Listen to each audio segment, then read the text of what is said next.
We had the baby. Everything seemed to be okay. The next morning, I had gone to work. About 10 o'clock in the morning, doctor called and said, "The baby is dusky. Can I call a heart specialist?"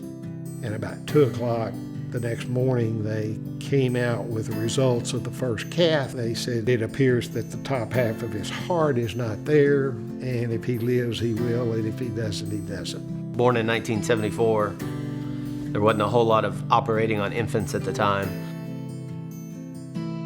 I have a congenital heart defect called transposition of the great vessels.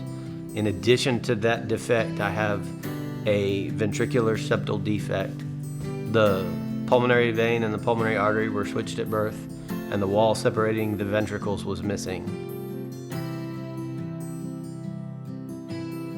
Back then, I couldn't have told you anything about heart defects or anything else. It was just people saying, Texas Children is where you want to go. We never really discussed the ongoing care.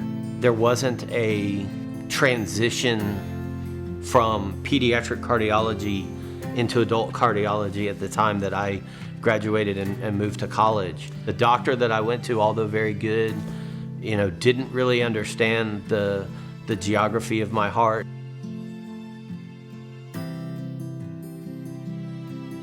But now they've created a program where they have an almost seamless transition to a group of excellent doctors.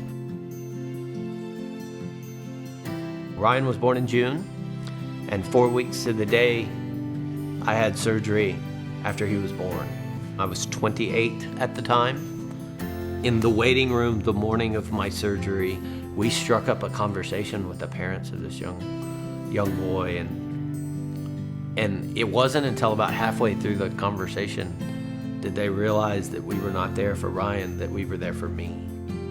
I think it's good for parents to be able to talk to other parents and also to the patient himself that there is a future. Their faces really light up to know that there is hope, that their child can grow up and have a family and lead a relatively normal life.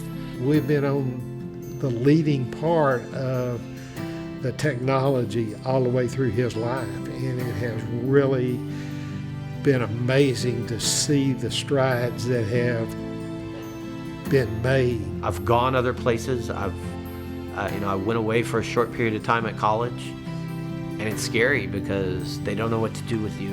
And every one of us that has a heart defect is different. I imagine that I will spend the rest of my life within Texas Children's. They are a part of my life. They are a part of my group of friends, and Texas Children's is absolutely the place you want to be.